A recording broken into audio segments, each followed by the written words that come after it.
سحر کو انجام دینے کے لیے کیا تب کافر ہے۔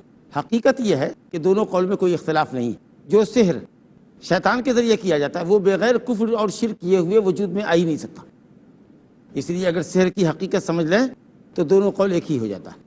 ہاں باقی رہا دوا پلانا، نشیلی اشیاء کا استعمال کروانا، پاگلوں جیسی حرکت کرے، آدمی کی صحت دن بدن گرتی چلی جائے، تو اس کو جو علماء نے سحر کہا ہے یہ مجازن کہا ہے، یہ حقیقت میں سحر نہیں ہے۔ تو دوا استعمال کر رہا ہے، ڈرگس لے رہا ہے، اس کی وجہ سے اس کی طبیعت خراب ہو رہی ہے، تو نقصان کے اعتبار سے ڈرگس بھی سحر کے مانند ہے، تو اس لیے ان چیزوں کے اوپر سحر کا اطلاق کیا جاتا ہے۔ ورنہ جو حقیقی سحر ہے، جو سحر کا جو لفظ بولے تو آدمی سمجھتا ہے کہ فلاں ساحر ہے اور فلاں مسحور ہے اور فلاں پر سحر ہے، اس کا مطلب یہ کہ شیطان کے ذریعے اس کو تکلیف پہنچائی جا رہی ہے اور ساحر نے شیطان کو اس کے پیچھے لگایا ہے، اور شیطان کسی کی کوئی بات مان ہی نہیں سکتا جب تک غیر اللہ کے لیے عبادت نہ کرے، جب تک شیطان کے نام کی نظر و نیاز نہ نکالے، اس وقت تک شیطان کسی کی بات مان ہی نہیں سکتا۔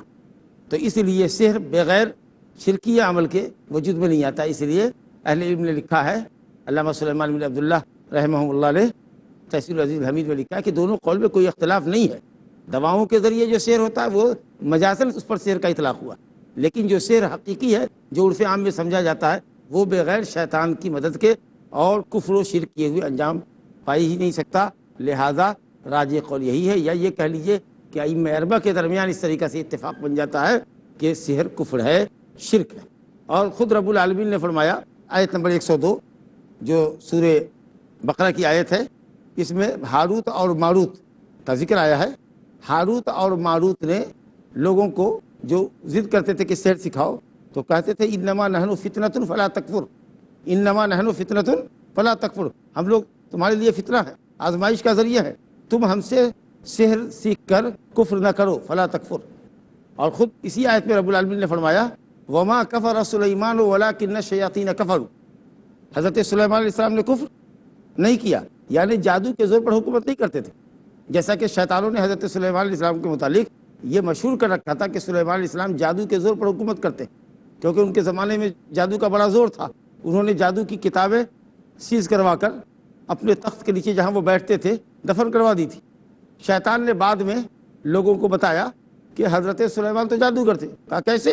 کہا ان کے تخت کے نیچے کی زمین کھود کر دیکھو، وہاں کتابیں نکلی۔ کہا دیکھو، جادو کا علم تھا ان کے پاس۔ اللہ رب العالمین حضرت سلیمان علیہ السلام کا دفاع کر رہا ہے کہ حضرت سلیمان نے جادو نہیں کیا، ان کے پاس جو حکومت تھی وہ اللہ تعالیٰ کا خاص فضل اور انعام تھا، جو حکومت نہ ان سے پہلے کسی کو ملی نہ ان کے بعد کسی کو قیامت تک ملنے والی۔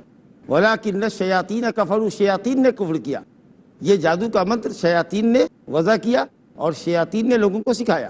کفر شیطان کو زیب دیتا ہے اور دوسروں کو کفر و شرک کی راہ پہ لگاتا ہے۔ حضرت سلیمان علیہ السلام رسول تھے، عبد صالح تھے، اللہ کے نیک بندے اور انتہائی اہم رسول تھے، اور اللہ رب العالمین نے ان کو رسول اور بادشاہ بنایا تھا، بادشاہت کے ساتھ ساتھ نبوت عطا فرمائی تھی۔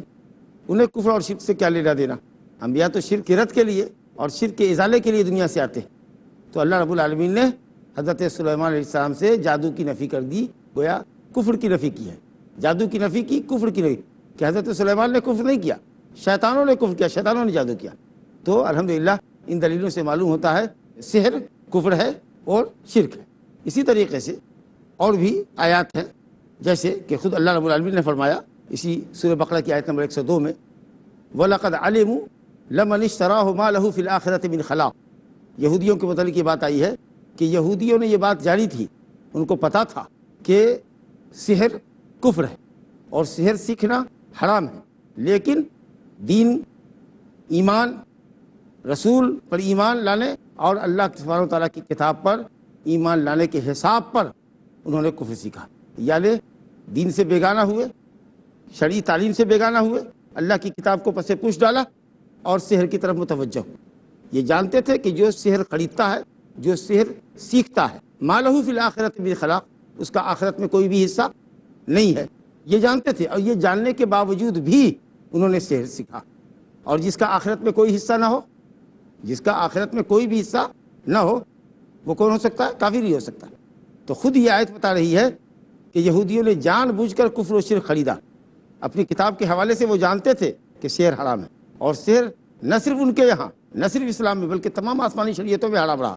رب العالمین نے فرمایا سورۃ طٰہٰ آیت نمبر 69 کے اندر وَلَا يُفْلِحُ السَّاحِرُ حَيْثُ أَتَىٰ، ساحر کسی بھی جہت سے آئے، کہیں سے بھی آئے، کسی طرف سے آئے، وہ کبھی کامیاب نہیں ہو سکتا، نہ دنیا میں نہ آخرت میں، یعنی محروم القسمت ہے، خیر سے محروم ہے، اللہ رب العالمین کے عذاب سے دوچار ہوگا، کیونکہ وہ کافر ہے اور دوسروں کو تکلیف پہنچا رہا ہے، تو یقیناً اس کا انجام بھی بہت برا ہونے والا ہے۔ تو یہ تمام دلائل بتاتے ہیں کہ سحر کفر ہے، شرک ہے، اس کا سیکھنا اور سکھانا گویا کہ شرک کا ارتکاب کرنا ہے۔ اور اس کے بعد صاحب کتاب نے اس مقام پر سورہ نساء کی آیت نمبر 51 ذکر کی ہے، یؤمنون بالجبت والطاغوت، کہ یہ یہودی جو کعب بن اشرف اور ہوئی ابن اخطب، یہ دونوں جب مکہ آئے تو مکہ والوں نے محمد صلی اللہ علیہ وسلم کے متعلق دریافت کیا کہ وہ افضل ہے، وہ اچھے ہیں، وہ ہدایت پر ہے یا ہم ہدایت پر ہے۔ تو ان بے ایمانوں نے، جن کے پاس اللہ رب العالمین نے شریعت کا، کتاب کا، توریت کا علم دیا تھا، انہوں نے کفر و شرک کرتے ہوئے، کیونکہ یہ جبت پر ایمان رکھتے تھے، سحر پر ایمان رکھتے تھے اور کہانت پر ایمان رکھتے تھے، انہوں نے کہا کہ تم لوگ محمد سے بہتر ہو، نعوذ باللہ من ذالک۔ انشاءاللہ گفتگو جبت اور طاغوت کے تعلق سے دوسری مجلس میں جاری رہے گی، اور اس باب کے تعلق سے، اس باب کے ضمن میں جو حدیثیں صاحب کتاب نے ذکر کی ہے وہ بھی ہماری دوسری مجلس میں آئے گی۔ وباللہ تعالیٰ توفیق، وصلی اللہ علی نبینا محمد وآلہ وصحبہ وسلم۔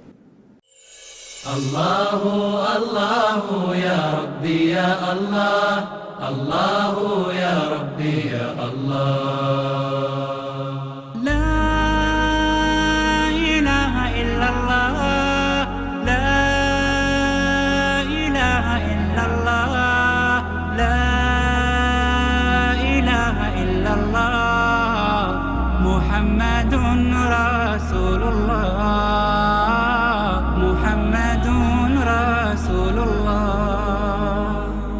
أرجو رضاك يا الله، أنت الرحيم يا الله، هبني عطاك يا الله، أنت الكريم